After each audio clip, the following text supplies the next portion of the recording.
आज के प्रोग्राम में हम बात कर रहे हैं फायर ब्रिगेड महकमे के हवाले से। हम देखते हैं कि शहर कराची में इस तरह का कोई भी वाक़या पेश आता है, कहीं पर आग लग जाती है, कोई नागहानी सूरत हाल पेश आ जाती है, तो ये वो वाहिद इदारा है जिसका अमला सबसे पहले वहाँ पर मौजूद होता है और अपनी जान को हथेली पर रख कर कोशिश ये करता है कि दूसरे लोगों की जान को बचाया जा सके। लेकिन हम देखते हैं कि यहाँ पर उनके साथ बहुत सारे मसाइल जो हैं वो दरपेश होते हैं। कुछ महीने पहले एक वाक़या पेश आया था 13 अप्रैल को सानेहा गबोल टाउन, जिसमें फायर ब्रिगेड अमले के 4 मुलाजमीन जो है वो शहीद हो गए और हुकूमत सिंध के जानिब से उनसे कुछ वादे किए गए। आज के प्रोग्राम में हम उन शोहदा के लवाहिकीन से बात करेंगे और इसके अलावा इस इदारे के जो मुलाजमीन हैं उनसे बात करने की कोशिश करेंगे और जानेंगे कि उनके क्या मसाइल होते हैं और किन किन मुश्किलात का उनको सामना करना पड़ता है। 13 अप्रैल को एक अफसोसनाक वाक़या पेश आया था। एक कपड़े की फैक्ट्री में आग लगी और उसके बाद कूलिंग के अमल के दौरान जो है वो बिल्डिंग कोलैप्स करती है और फायर ब्रिगेड का जो अमला है उसके 4 मुलाजमीन जो हैं वो शहीद हो जाते हैं।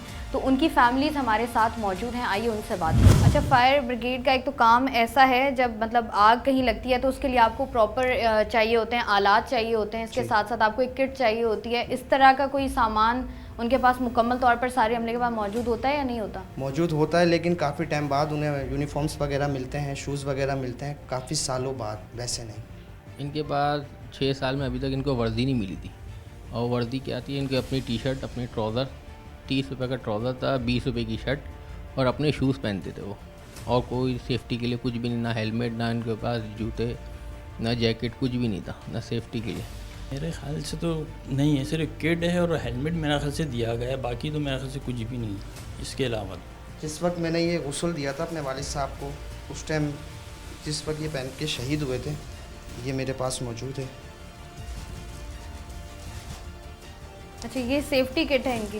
बस ये पहने हुए थे जिस टाइम वो लोगों की जान भी बचा ये रहे आपको थे कहीं से भी सेफ्टी किट नहीं लग रही है और माल भी बचा रहे थे। शर्ट है जो आप पहनते हैं और अगर आप आग बुझाने का प्रोसेस एक फैक्ट्री में कर रहे हैं तो मेरा नहीं ख्याल कि ये सेफ्टी किट होनी चाहिए।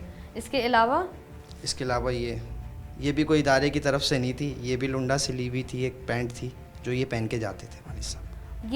ये पहनकर वो आग बुझाने की कोशिश कर रहे थे? गए थे जिसमें ये शहीद हुए मेरे वालिद साहब, वो यही उस वक्त यही लिबास, यही यूनिफॉर्म पहने हुए थे। ये लिबास पहना हुआ था उन्होंने? और ये जी कपड़े बिल्कुल उनके अपने? जी बिल्कुल। इदारे ने क्या दिया फिर? इदारे की तरफ से जो मिलता था वो बहुत लेट मिलता था, मकसद यूनिफॉर्म।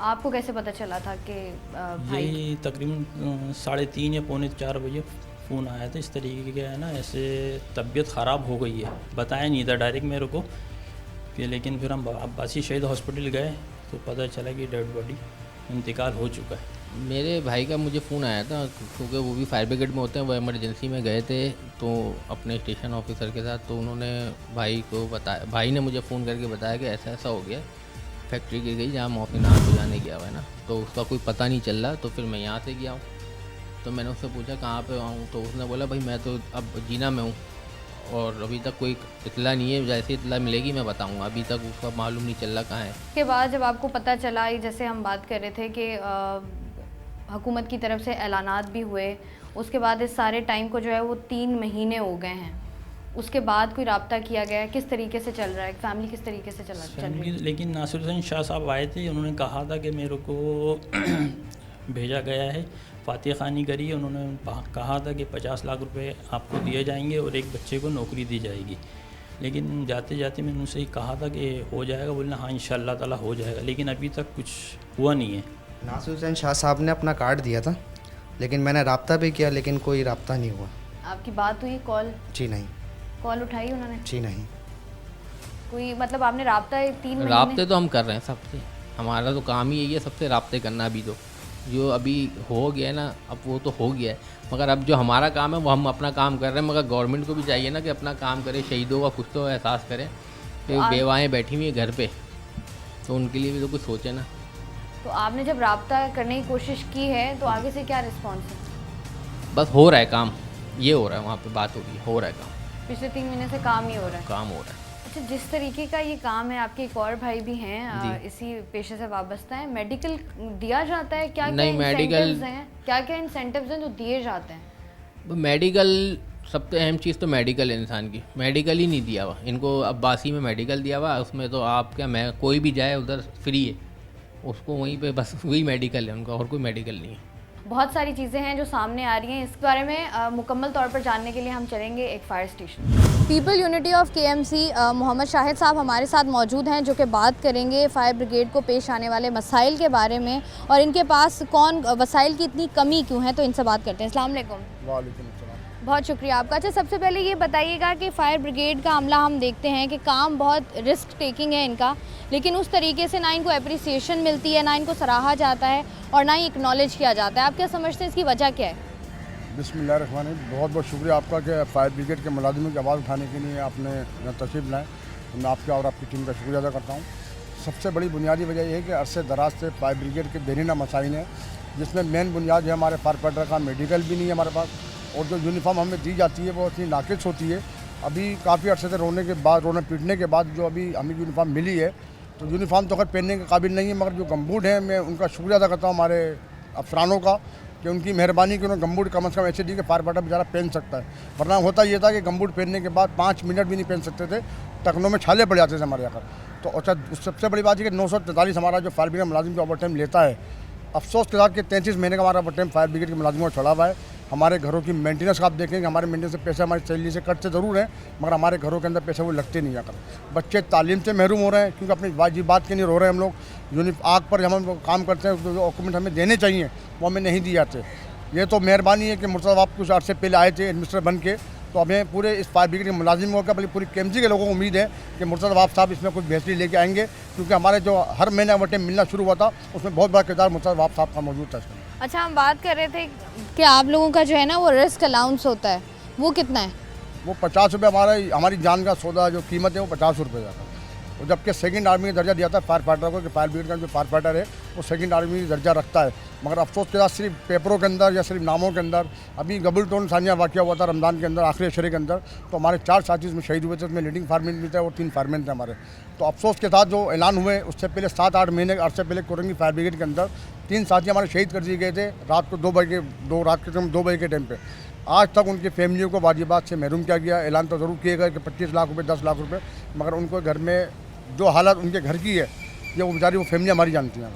अच्छा, जो हम बात कर रहे थे कि 2009 से लेकर 2023 आ गया है, एक भी भर्ती नहीं हो पाई है, क्या समझते हैं इसकी वजह क्या है? क्योंकि हम देखते हैं, जो हमें समझ में आता है कि कोई प्रॉपर ट्रेनिंग नहीं दी जाती या उनको पता नहीं होता, या जो भी आपका ये प्रोसेस है, क्या ये आप समझते हैं कि ठीक प्रोसेस है? मैडम, बहुत अच्छा सवाल आपने किया। इसमें तकरीबन 6 साल के अरसे में हमने जंग लड़ी है। उस टाइम यहाँ पाकिस्तान पीपल्स पार्टी नहीं थी, हमारे एज मिनिस्टर साहब बैठे हुए थे लईक साहब, उनसे हमने कह के इसको जंग को लड़ा गया था। क्योंकि हमारे यहाँ पे जो काली भेड़ें थी, डीजेस कोटा एक ऐसा होता है कि पूरी दुनिया में कानून है कि ऑन ड्यूटी इंतकाल करने वाले की फैमिली में से एक बंदे को नौकरी दी जाती है, मगर इंतहाई अफसोस के साथ इस केएमसी के ऊपर, इस फायर ब्रिगेड के मुलाजिमों के ऊपर कि वो बारी बेवा बहनें हमारे वो यतीम बच्चे बेचारे 6 साल तक केएमसी के धक्के खाते रहे। 6 साल की जंग हमने लड़ने के बाद अल्हम्दुलिल्लाह आज इस नतीजे पहुँचे कि उनको नौकरियाँ मिलना शुरू हुई हैं। मगर अफसोस के साथ ये कहना पड़ा जब डीजीज कोटा 2 महीने के अंदर जो प्रोसेस होता है उसके बाद उनको नौकरी देनी चाहिए। अब अगर किसी बहन की हमारी 45 साल उम्र थी या 40 साल उसकी उम्र थी, तो 5 से 6 साल अगर उसमें माइनस करके पीछे बचता गया, 15 साल 14 साल वो नौकरी करेगी, तो पूरी ज़िंदगी उसने उसके शौहर ने जब महकमे को दी, उसके बच्चे यतीम लावारिस हो गए, कोई पूछने वाला नहीं उसके घरों के अंदर। तो ये नाइंसाफ़ियाँ हैं। डीजीज कोटा जो मैं बता रहा हूँ आपको कि पूरी दुनिया के अंदर, खाली पाकिस्तान नहीं, इंटरनेशनल सतह पर आप जाएँ तो ऑन ड्यूटी इंतकाल करने वाली फैमिली को नौकरी दी जाती है। तो केएमसी के मुलाजिमों को क्या कसूर था? जिस तरीके का आप लोगों का काम है, वही हम पहले भी बात कर रहे थे कि इतना रिस्क टेकिंग काम होता है, इसके लिए सबसे ज़्यादा जो ज़रूरी चीज़ है वो है आप लोगों का मेडिकल, आप लोगों की मेडिकल इंश्योरेंस, या आप लोगों को मेडिकल कार्ड्स दिए जाएं, आपकी फैमिली को दिए जाएं। तो आप लोगों के पास ऐसी कोई सहूलत मौजूद है? माशाल्लाह, ये भी मैडम ने बहुत अच्छा सवाल कर दिया। फायर फाइटर जब आग पर काम करता है और वो उसके जहन में जब टेंशन ये होती है ना कि अगर मैं ज़ख्मी हुआ तो मेरा इलाज जो ना वो अब्बासी में होगा, जहाँ पे इंजेक्शन भी अपने पास से लाना पड़ेगा, तो ये जिना सिविल ये हमें दे दिए जाते हैं। तो ये मुर्तज़ा से मैं खुसूस तौर पर आपके तवज्जो से ये अपील करूँगा कि फायर फाइटरों को बेहतरीन सहूलत फराहम की जाए मेडिकल के हवाले से और दीगर जो हमारे जायज़ हकूक़ हैं। अच्छा, सबसे बड़ी बात ये कि देखिए हर चीज़ का एक इदारों के अंदर एक काम होता है। जब एक डॉक्टर बैठा हुआ अपनी सीट पर तो डॉक्टर ही बैठना चाहिए ना वहाँ पे। जब फायर ऑफिसर, एक ड्राइवर आप बिठा देंगे, एक फायर फाइटर को उठा के जिसने ना कोर्सेज किए हुए हो ना उससे मालूमात हो, जब ये ऊपरी सतह पर काली भेड़ें मिल के उस ऐसे ड्राइवरों को ला के अफसर बिठा दिया जाएगा, उनको चार्ज दिए जाएंगे जहाँ लोगों की जानों को खेला जाए, तो ये बहुत बड़ी जाती है। मैं समझता हूँ कि महकमे के साथ जाती है कि खुदारा अहल लोगों को बिठाना जाए जो अहल हों। अब एक ड्राइवर को आपने लाके चार्ज दे दिया स्टेशन का, जो होकबे का चार्ज उसके पास है, ड्राइवर के पास, अभी वो लियारी की नहीं तड़प रहे हैं वो कि हमें लियारी का चार्ज मिल जाए, क्योंकि वहाँ नोट कमाने उन्होंने लोगों की जानों से खेलना है, नोट कमा के, यानी फायर फाइटर जान से चले जाए। इंडस्ट्रियल एरिया जहाँ पर हज़ारों लोग बेचारे मजदूर काम करता है, जिस तरह स्थानीय कबूल टाउन में वाक़या हुआ, बिल्डिंग बैठ गई, हमारे लोग शहीद हुए। अल्लाह ना करे कोई फैक्ट्री में वाक़या हो जाता है, उसके अंदर लोग शहीद हो जाते हैं, जब फायर फाइटर बेचारे शहीद होते हैं, तो जब नाहल अफसरानों को बिठा लेंगे चार्ज दे के, तो फिर ज्यादती होगी अगर इस महकमे के साथ, इस मुलाजिमों के साथ और शहर कराची की आबादी के साथ। ठीक है, ये बात हम लोग अक्सर देखते हैं, बहुत सारे ऐसे सरकारी महकमे हैं जो कि मौजूद हैं और यही होता है कि ना अहल लोग जो हैं वो सीट पर मौजूद होते हैं और जो अहल लोग होते हैं उनके पास कोई भी ऐसा इख्तियार नहीं होता कि वो उसके लिए काम कर सकें।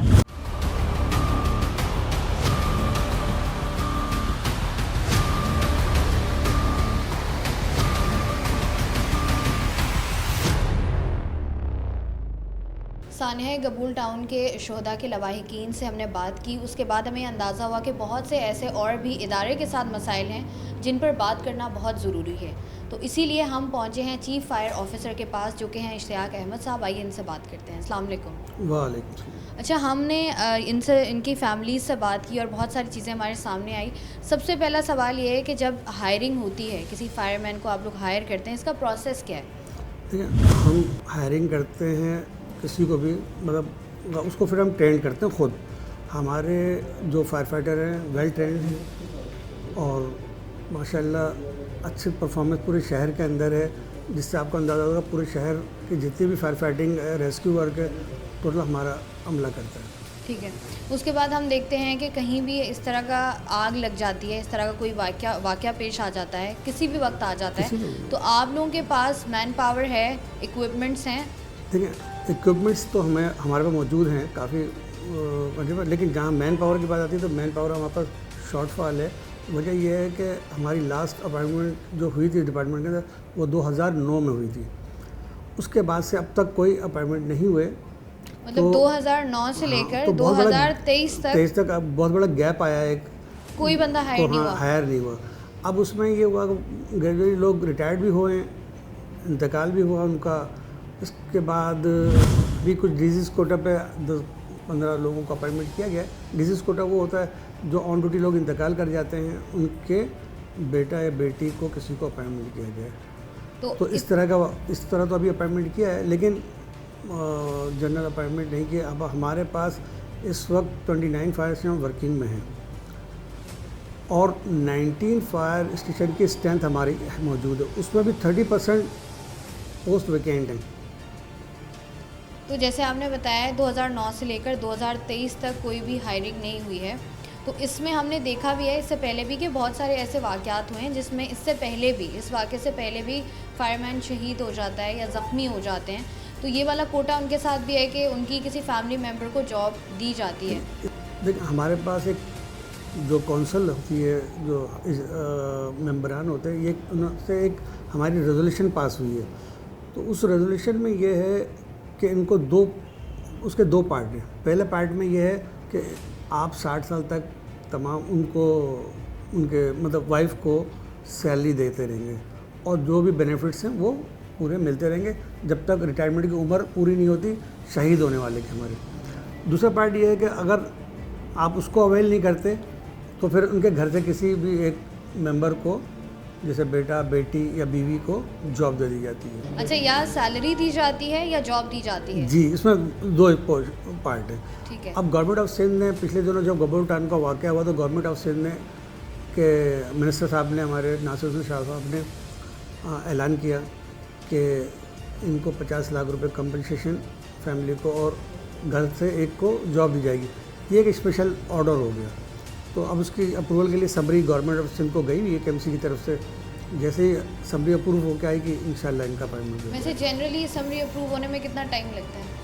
इसका कोई टाइम लिमिट नहीं है, मतलब जो भी प्रोसेस में टाइम लगे। अच्छा, हमने जब फैमिली से बात की है तो उनका कहना ये है कि किसी के पास पिछले 6 साल से जो है वो जॉब कर रहे थे, उनको अभी तक जो है वो किट फराहम नहीं की गई जो आपका यूनिफॉर्म होता है फायरमैन का। अब किसी के पास नॉर्मली जो नॉर्मल एक इंसान कपड़े पहनता है वही कपड़े पहनकर वो आग बुझाने का अमल जो है ना वो कर रहे होते हैं। लास्ट तो आप लोगों की तरफ से, अमले की तरफ से, इदारे की तरफ से यूनिफॉर्म क्यों नहीं दिया जाता? लास्ट 3 ईयर कोई उनको आउटफिट आइटम और प्लस यूनिफॉर्म नहीं दिए गए थे क्योंकि केएमसी का फाइनेंशियल इश्यूज़ हैं, इसकी वजह से नहीं दिए गए, लेकिन इस साल उनको तमाम वर्दियाँ और चीज़ें प्रोवाइड कर दी गई हैं। अच्छा, फाइनेंशियल इशू है तो ये जो यूनिफॉर्म आपने बात की कि नहीं दिए गए, तो इसका कोई ऑल्टर है कि ठीक है अगर यूनिफॉर्म नहीं है तो ये सिक्योर है, ये पहनकर जाएंगे तो आप बच सकते हैं, आग बुझा सकते हैं, या फिर ये है कि आप कुछ भी पहनकर चले जाएं? नहीं, कुछ भी पहन कर नहीं। देखिए, यूनिफॉर्म तो ऑलरेडी इनके पास मौजूद थी और मौजूद है लोगों के पास, पुरानी है नई है, थोड़ा सा ये इशूज़ होते हैं, लेकिन जहाँ तक देखें आग बुझाने के लिए हमारे पास 100% रिस्क पे हम काम करते हैं, कोई रिस्क में कमी नहीं है। कोई भी वाक़या नागानी हादसा अमूमन हो जाता है और फायर ब्रिगेड की तारीख में है, या तो फिर आर्मी के लोग शहीद होते हैं या पुलिस के लोग शहीद होते हैं या तीसरा नंबर फायर ब्रिगेड का है, इसके लोग शहीद होते हैं। अब तक हमारे तकरीबन 32 लोग शहीद हो चुके हैं मुख्तलिफ हादसात में आग बुझाते हुए। तो इससे अंदाज़ा लगाइए कि हम लोगों के जान और माल बचाने के लिए अपने आप को पेश करते हैं और इतने अंदर जाके काम करते हैं जहाँ ये वाक़या हो जाता है। रिस्क पे तो हम होते हैं 100%। अच्छा, ये कपड़े हमें रिस्क से नहीं बचाते, जब बिल्डिंग गिरी कपड़ा क्या बचाएगा हमें? उस वक्त भी जो लोग गबोल टाउन में थे सब ड्रेस में भी थे, हेलमेट भी लगा हुआ था, सब कुछ चीज़ें मौजूद थी, दब गए। अच्छा, यहाँ अगर कहीं आग लग जाती है और आप लोग पूरा अमला जाता है आग बुझाने के लिए, आप लोगों को किन किन मुश्किलात का सामना करना पड़ता है? नहीं, हमारा सबसे बड़ी मुश्किल तो होती है रोड पे लोग रास्ता नहीं देते, हम हूटर बज रहा होता है लेकिन रोड पे लोग उस हूटर के आड़ में अपनी गाड़ी को स्पीडली निकालने के होते हैं, आगे आगे वो चलते हैं। हमारे सबसे बड़ा मसला ये होता है, और अल्लाह ने करे कोई ना कोई एक्सीडेंट हो गया, कोई बात हो गई तो उसका भी फिर कोर्ट तक मसाइल आते हैं, उसको भी हमें फिर फेस करना पड़ता है, हमारे ड्राइवर को भी, हमारे अमले को भी, अफसरानों को भी, सबको फेस करना पड़ता है। और जिस बिल्डिंग में आग लगी होती है वहाँ पर आप देखते हैं, वहाँ पर आपको क्या मुश्किलात होती है जब आपका अमला अंदर मौजूद होता है? क्योंकि हम देखते हैं कि बहुत सारी ऐसी बिल्डिंग्स हैं जिनमें अब जो नई बिल्डिंग्स बन रही हैं तो अप्रूव कराया जा रहा है कि जो भी उसके अंदर ये जो फायर एग्जिट सिस्टम होगा इसको भी लगाया जाए ताकि आसानी हो इस तरह की प्रॉब्लम से निपटने के लिए। लेकिन जो पुरानी बिल्डिंग्स हैं उनके अंदर ऐसा कोई सिस्टम नहीं है। देखिए, पुरानी जो शहर के अंदर बिल्डिंग्स हैं उनमें फायर एग्जिट मौजूद नहीं है, किसी में भी बहुत कम है, किसी में मौजूद है, कुछ काम इस पर किया गया है। और नई बिल्डिंगें जो बन रही हैं उसके अंदर मौजूद है, पूरे प्लान उसके अंदर होता है, प्लान से वो बनाई जा रही है। हाई राइज जो बिल्डिंग बन रही है उसके अंदर काम कर रहे हैं, फायर एग्जिट मौजूद होते हैं। ठीक है। अच्छा, इसके अलावा एक आखिरी सवाल है, वो ये बताइएगा कि हम लोग देख रहे होते हैं कि फायर लोग बात कर रहे होते हैं या बहुत सारी ऐसे, जैसे आप बात कर रहे थे कि पुलिस या आर्मी के लोग जो है वो शहीद होते हैं, हम देखते हैं कि फायर ब्रिगेड की तरफ से इस तरह की कोई चीज़ की नहीं जाती है जिसकी वजह से लोगों के अंदर एक वो अवेयरनेस भी आए कि ये इदारा है, ये इस तरीके से काम करता है। उस पर आप लोग काम कर रहे हैं? इसमें इसकी कमी है हमारे यहाँ कि अवेयरनेस प्रोग्राम कोई नहीं हो रहे कि पब्लिक को हम एडवर्टाइज़ करके बताएं कि हम भी ये काम करते हैं, इस तरह के अमल, इसमें तो इसकी थोड़ा कमी है हमारे डिपार्टमेंट में कि हमारी पब्लिसिटी नहीं है।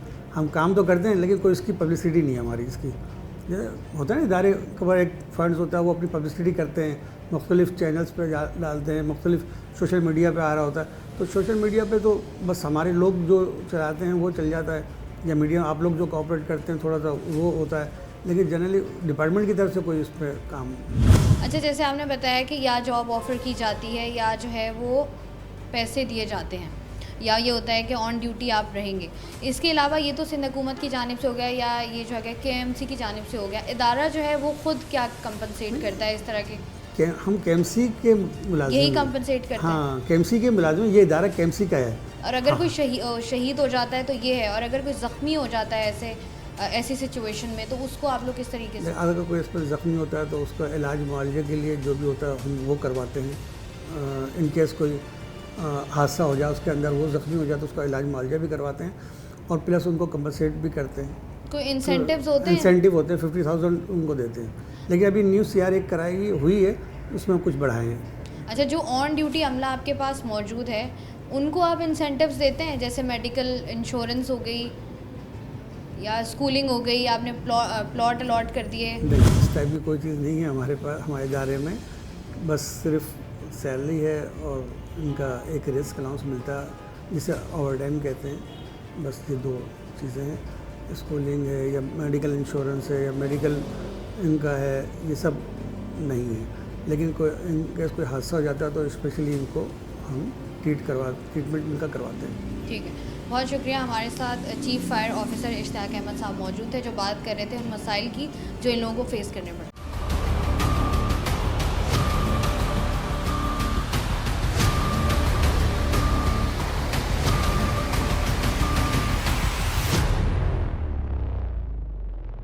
हमारे साथ इस वक्त मौजूद हैं सीनियर सहाफ़ी जो कि अभी एक निजी चैनल से वाबस्ता हैं, सुहेल रब साहब, और केएमसी के मामलात पर बड़ी गहरी नज़र रखते हैं और उन्होंने इस मौजू को जो है वो बहुत बारीकी से देखा भी है और समझा भी है। तो इनसे बात करते हैं। अस्सलाम वालेकुम। अस्सलाम। अच्छा, हम जब भी देखते हैं केएमसी से रिलेटेड कोई भी मामला आता है तो वो हमेशा इसी तरीके की उसके अंदर कोई ना कोई लैकिंग होती है, इसकी वजह आपकी नज़र में क्या है?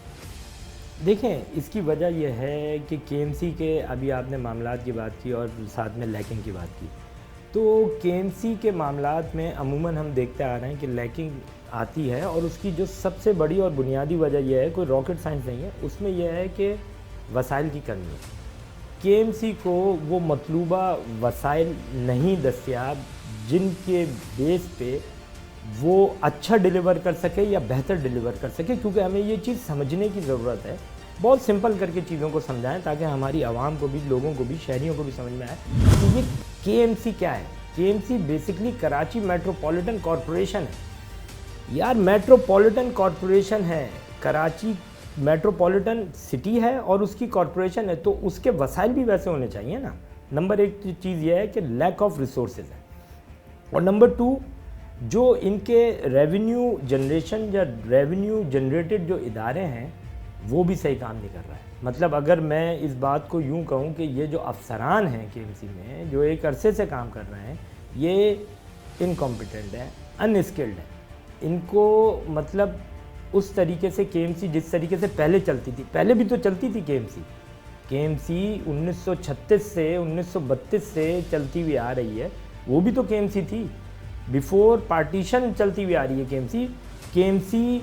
चलें दौरे हाजिर में लेते हैं हम, मतलब जब इलेक्टेड मेयर जब यहाँ से 74 से हम लेते हैं, अब्दुल सत्तार अगवानी 2 दफ़ा जमात इस्लामी के मेयर रहे, केएमसी की एक पहचान थी। फिर उसके बाद उनको जो है वो रिप्लेस किया डॉक्टर फारूक सत्तार ने, केएमसी की एक पहचान थी। फिर नेमतुल्लाह खान साहब आए, केएमसी की एक पहचान थी। फिर सैयद मुस्तफ़ा कमाल साहब आए, केएमसी की एक पहचान थी। लेकिन उसके बाद हमने देखा कि तकरीबन कोई 12 से 14 साल का वो पीरियड था या वो अरसा था कि केएमसी डिक्लाइन में आई। तो उसकी वजूहात क्या हैं? उसकी वजूहात हैं लैक ऑफ रिसोर्सेज, उसकी वजूहात हैं incompetency of the officials and officers. They are not willing to take part in the betterment to make KMC a better metropolitan corporation. ये है मेरी बुनियादी। अच्छा, स्पेसिफ़िकली अगर हम बात करें फायर ब्रिगेड के इदारे की, हमने मुतल्लिका इदारों के अफसरान से भी बात करने की कोशिश की, लेकिन एक बात का हमें प्रॉपर आसान अल्फाज में जो है इसका जवाब नहीं मिला कि जो इसकी हायरिंग होती है, जो फायरमैन्स हायर किए जाते हैं या लोगों को रखा जाता है, अव्वल तो 2009 से लेकर 2023 आ गया, कोई हायरिंग नहीं हुई, पहली बात। दूसरी बात ये कि हायर करते हैं, इनका प्रोसीजर क्या है? कोई ट्रेनिंग्स होती हैं, कोई आपको एक स्पेसिफिक क्वालिफ़िकेशन चाहिए होती है, क्या प्रोसीजर है? देखें शाइस्ता, इसका प्रोसीजर तो कुछ यूँ है कि मतलब मुझे कोई 15-16 साल हो गए साहब, और केएमसी का जो फायर ब्रिगेड डिपार्टमेंट है उस पर लातादाद स्टोरियाँ कर दी हैं, और शहर के हर रिपोर्टर ने जो केएमसी से लिंक करता है उसने बेतहाशा स्टोरीज़ कर दी।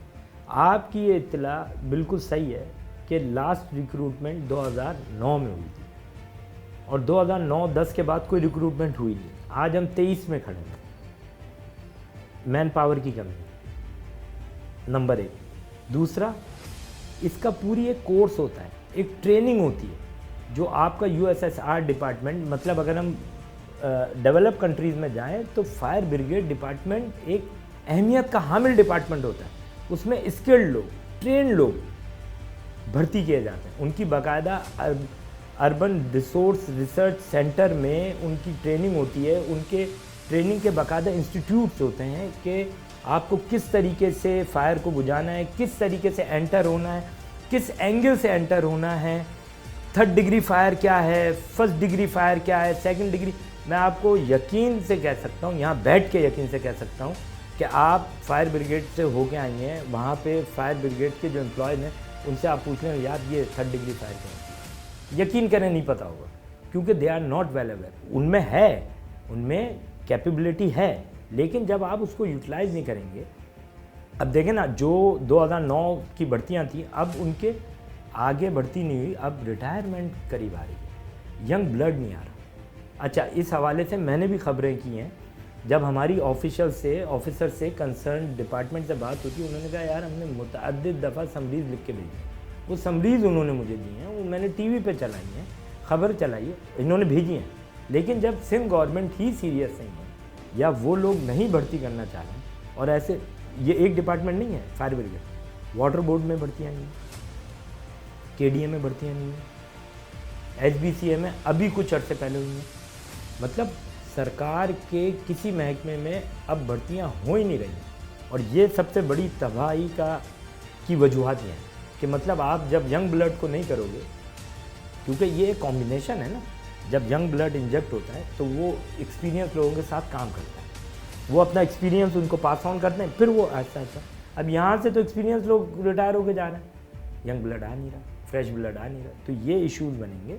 और बिल्कुल फायर ब्रिगेड का एक बहुत ये ऐसा की डिपार्टमेंट है, ऐसा मतलब मैं क्या बोलूँ कि ये मेट्रोपॉलिटन सिटी है, और बाकी अगर हम दीगर मेट्रोपॉलिटन सिटीज़ पे जाएं, मतलब हम कहीं दूर ना जाएं यार, हम अपने नेबर कंट्री में बम्बई का फायर ब्रिगेड, मुंबई का देखें फायर ब्रिगेड डिपार्टमेंट, आप हमारा फायर ब्रिगेड डिपार्टमेंट कहीं स्टैंड नहीं करता। उसकी वजह यही है कि हमारे जो आला हुकाम है वो इस चीज़ को नहीं ले रहा है, सीरियस नहीं ले रहा है। अच्छा, हम देखते हैं जैसे आला हुकाम की बात की आपने कि सीरियसली नहीं ले रहे, जिस तरीके से आपने बात की ना फायर ब्रिगेड का जो ये डिपार्ट है, ये इतना जो है ना वही की डिपार्ट है, और इसमें आपका जैसे होता है ना कि आप थोड़ा रिस्क ले लेते हो, कैलकुलेटेड रिस्क इसको हम कहते हैं, ये आप अपनी जान रिस्क पर लगा रहे हो, वो भी अपने लिए नहीं, किसी और के, मतलब आप ना अपने रिलेटिव्स के लिए, ना अपने ब्लड रिलेशंस के लिए, आप किसी और के लिए लगा रहे हो। और ये इतना सब कुछ होने के बावजूद भी हम देखते हैं कि ना इनके पास मेडिकल होता है, ना इनके पास हम बात कर रहे थे तो हमें पता चला कि इनका जो रिस्क अलाउंस है वो 50 रुपये है शायद। तो हमने देखा है कि ना किसी को पता होता है, आप जाके आम आवाम से बात करें, उन्हें नहीं पता होता कि अच्छा ये फायर ब्रिगेड, अच्छा हाँ यार ये आग बुझाते हैं, क्या है, कितने स्टेशंस हैं, क्या है क्या नहीं। आपको नहीं लगता कि इनको वो जो वही वाली बात है, सीरियसली लेते हैं ये अपने डिपार्ट को? क्योंकि हमने नहीं देखा कभी कि कोई इनकी तरफ से मार्केटिंग की जा रही हो, कोई एडवर्टाइजमेंट हो रही हो, पता लग रहा हो कि अच्छा यार ये एक इदारा है जो कि वाकई बहुत ही एक डेंजरस काम है जो करता है। देखें, ये मैं इस बात को इस तरीके से समअप करूँगा ताकि लोगों की भी समझ में आए कि हो क्या रहा है।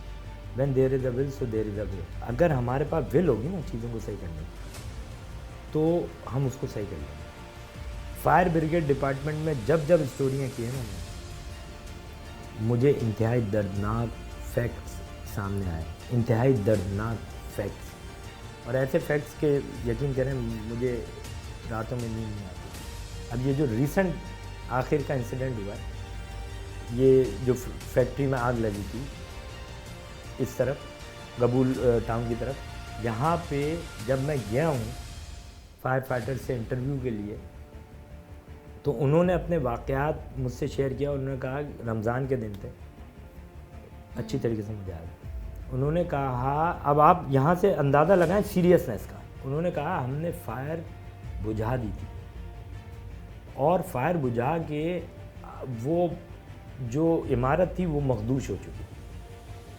हमारे कुछ सारे साथी निकल गए थे और हम खाने पे जा रहे थे, मतलब बैठ के खाना खाने के लिए हम जा रहे थे, और बिल्कुल कूलिंग का अमल शुरू हो चुका था, कूलिंग का अमल शुरू हो चुका था, और हम जो है वो एग्ज़िट हो रहे थे। तो वो फैक्ट्री का मालिक आया और कहा यार फ़लाँ जगह पे जाके चेक कर लो कहीं दोबारा से आग ना हो जाए। तो कह रहे उस वजह से हमारे 2 साथी वहाँ गए, और वो मना कर रहे हैं, लेकिन उस मालिक ने अप्रोच लगाई, ऊपर से फ़ोन करा, ये किया वो किया, मना करने के बावजूद वो बेचारे गरीब मजबूरन गए। ये नॉन सीरियस है, वो गए और फिर जैसे ही वो जाहिर सी बात है एक डिलैपिडेटेड बिल्डिंग में गए, मखदूश इमारत में गए, वो ज़मीन बोल हो गई और वो बेचारे उन्होंने जाने शहादत नोश किया। तो ये नॉन सीरियसनेस इस तरीके की है। इसके अलावा जो आपने रिस्क अलाउंस की बात की, इनको तो 3-3, 4-4 साल हो गए रिस्क अलाउंस नहीं मिला। समरियाँ चली गई हैं, समरीज चली गई हैं, रिस्क अलाउंस नहीं मिला। इनको यूनिफॉर्म जो है 2-2 साल से यूनिफॉर्म नहीं मिल रहा। अब आप अंदाज़ा करें, ये वो लोग बता रहे हैं। अच्छा, यूनिफॉर्म भी इनको मिलता है, सुभान अल्लाह, यूनिफॉर्म भी पॉलिएस्टर जो आग पकड़े ज़्यादा। मतलब आप ये देखें कि ये कहाँ बैठे हैं। मतलब इनको इतना तो मुझे आपको, हम नॉन टेक्निकल लोग हैं, हमें आपको पता है कि आग फ्लेमेबल मटेरियल कौन सा है, इनफ्लेमेबल मटेरियल कौन सा है। ये वो फायर फाइटर को वो वर्दी पहना रहे हैं जो आग पकड़ रही है। पॉलिएस्टर को आग पकड़ी है, इनको जूते नहीं मिलते, इनको जूतों की जोड़ी, यूनिफॉर्म वगैरह, ये वो जो प्रॉपर जो चीज़ें जिस तरीके से मिलनी चाहिए वैसे नहीं मिल रही। तो कैसे डिलीवर करेगा डिपार्टमेंट? वही जो आप बात कर रहे हैं कि इस तरह पहले तो वेल इक्विप्ड नहीं होते ये लोग, उसके बाद अगर इस तरह का कोई सानहा पेश आ जाता है तो इंसानी जान की कीमत लगा देते हैं कि भाई आपको कंपनसेट किया जाएगा, आपको 2 लाख, 5 लाख, 10 लाख दिए जाएंगे। सिंध हुकूमत की तरफ से दावा किया गया कि आपको जो आपकी फैमिली मेम्बर्स हैं उनको जो है वो जॉब मिलेगी, उसके अलावा जो है वो आपको 50 लाख रुपए दिए जाएंगे। तो जब हमने उन फैमिली से बात की तो उन्होंने कहा इस वाक़े को 3 महीने हो गए, लेकिन अभी तक वही आप वाली बात है, समरी गई हुई है। इस पर क्या कहेंगे कि समरियाँ जाती रहती हैं, फाइलें जो हैं वो उनका पहाड़ बनता जाता है, तो वो कब वो फाइलें खुलेंगी? बात वही है ना कि अब आप फाइलें खुलेंगी, आप मेरा मुंह खुलवा रही हैं। मतलब यह है कि फाइलें तो नहीं खुलवा रही, मतलब वो फाइलें तब खुलेंगी जब उनको पहिए लगेंगे। देखें, यहाँ 2 चीज़ें, कंपनसेशन, मुआवजा शादिन और नादिर मिलता है। उन लोगों को मैं यहाँ बैठे हुए, आप तो फील्ड से होके आई हैं ना, उन लोगों को मैं यहाँ बैठे हुए बोल रहा हूँ, उनको मुआवजा नहीं मिलेगा या नहीं मिला होगा। हाँ, उनको डिसीज़ कोटे पे जॉब मिलेगी, ये मैं अपने तजर्बे से। लेकिन जूतियाँ घिसने के बाद उनको डिसीज़ कोटे पे जॉब मिल जाएगी बिल्कुल, लेकिन जो मुआवजे की बात है ना, वो जब तक वो अब फाइल को पहिए नहीं लगाएंगे ना, तब तक उनको नहीं मिलेगी। और ये एक बदनसीबी है, ये डिलेमा है हमारे इस सिस्टम। अपने प्रोग्राम के प्लेटफॉर्म से ये बात हम बावर कराना चाह रहे हैं कि आप इस मामले की जो है वो संगीनी को समझें ताकि इसकी बेहतरी के लिए जो है वो काम किया जा सके। आज के प्रोग्राम में हमने बात की सानिहा गबोल टाउन के शोहदा के लवाहिकीन से, और इसके अलावा हमने बात की फायर ब्रिगेड इदारे के मुलाजमीन के साथ, और हमें उनसे बात करके इस बात का बखूबी अंदाज़ा हुआ कि ये वो इदारा है जिसमें बेहतरी की बहुत ज़्यादा गुंजाइश मौजूद है। ये वो लोग हैं जो अपनी जान को ख़तरे में डालकर आपकी जान और माल की हिफाजत करते हैं। हमारे प्रोग्राम के तवस्सुत से हम इस बात की उम्मीद करते हैं कि आला ओहदेदारान इस बात को समझेंगे और इनके लिए कुछ ना कुछ ज़रूर करेंगे। मैं हूं आपकी होस्ट शाइस्ता रज़ा और प्रोग्राम बनाम सरकार से मुझे दीजिए इजाज़त। अपना ख्याल रखिएगा। अल्लाह हाफ़िज़।